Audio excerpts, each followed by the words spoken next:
A former NPA boss, Shaun Abrahams, says he's willing to appear before the state capture inquiry. Now, this is in connection with his visit to the ANC's headquarters in 2016 to apparently meet with then-President Jacob Zuma and 3 ministers. The inquiry has wrapped up for the week, with Public Enterprises Minister Pravin Gordhan expected to testify on Monday. Now, eNCA's Erin Bates has been following the inquiry for us. He's joining us in studio this morning to wrap it up, I suppose, for the week for us. Erin, good morning. Well, before we talk about what's expected to happen, tell us a bit about Shaun Abrahams and where this is coming from and what we know. Well, I mean, it's interesting in light of, all the reviews of the work of the NPA. We've seen all these interviews this week Aldrin Sampear has been reporting on, and issues historically, institutional problems at the NPA. And one of the witnesses before the state capture inquiry actually said that one of the Gupta brothers bragged about capturing different aspects of the South African government, including the National Prosecuting Authority. And of course, we know that Shaun Abrahams was called Shaun the Sheep, following the rod and the staff of his shepherd, then President Jacob Zuma. So interesting that he's now said he's willing to come forward and speak at the inquiry because he's likely to be interrogated on exactly that issue. What happened to the NPA? How strong and rigorous was it or not under his leadership? Okay, so it'll be interesting to see whether he does get there and what he has to say about it. So just the highlights of this week for us. I mean, there were quite a few. Well, starting with Barbara Hogan. Yeah, yes. So Barbara Hogan, 2.5 days of testimony. The person to most sort of vehemently put then President Jacob Zuma at the centre of her grievances over governance.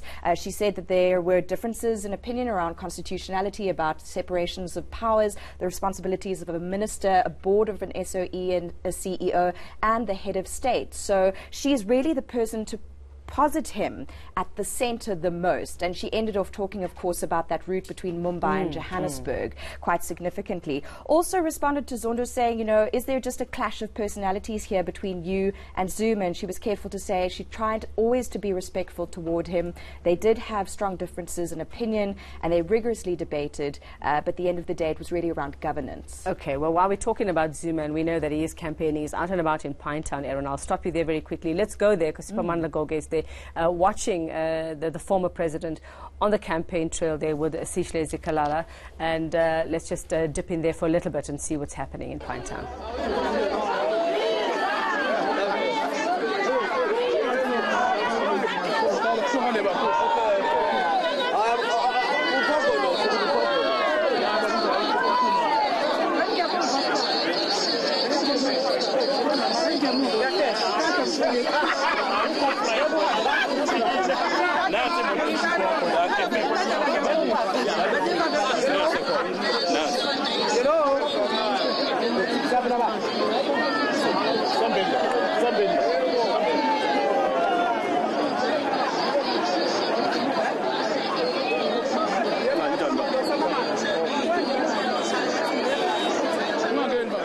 Right, so as we can see, the former president there, Erin, not looking too bothered by what's happening in court when it comes to the other case and his corruption. Well, he doesn't look like it. Doesn't mean he isn't, but I'm just saying he looks happy to be out and about among people there. Now, this case, going back to the arms deal and corruption charges in Thales, I mean, you've been pouring through those court papers. Tell us about, make sense of it for us and what's expected to happen today. If we go back to when Zuma first appeared in court on these reinstated charges this year, you may remember there was a white-haired woman sitting next to him, Christine Guerriere. She's the co-accused representing Thales, the French arms firm.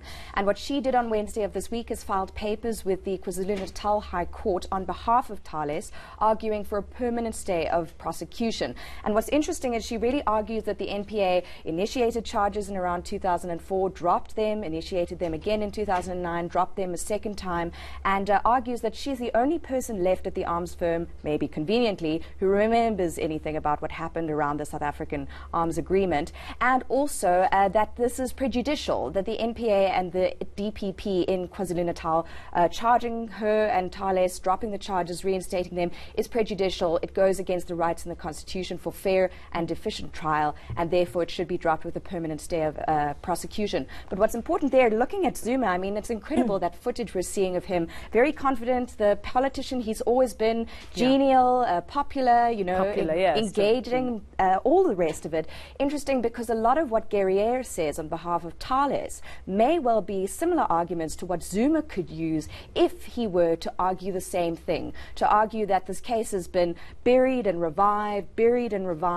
and that it's been prejudicial against him. So if he similarly files an application for a permanent stay of prosecution on this matter, he may well make similar arguments that Guerriere has made on behalf of Thales. Okay, well, we're waiting for his lawyers still. We are. From what Siphamandla told us earlier, we haven't had any word that they've done this yet, so let's see what happens today. Okay, so Pravin Gordhan expected next week. We thought it would be this week, but he's going to be there because he had his own issues to deal with the public protector. He had plenty on his plate this week. Yes. So is he back Monday, Tuesday? Monday. So things resume on Monday. I must correct something I said on air last night. Total bunkum. A colleague of ours asked me, why is it that Mcebisi Jonas was not testifying this week? I said I couldn't really remember, and then something completely false.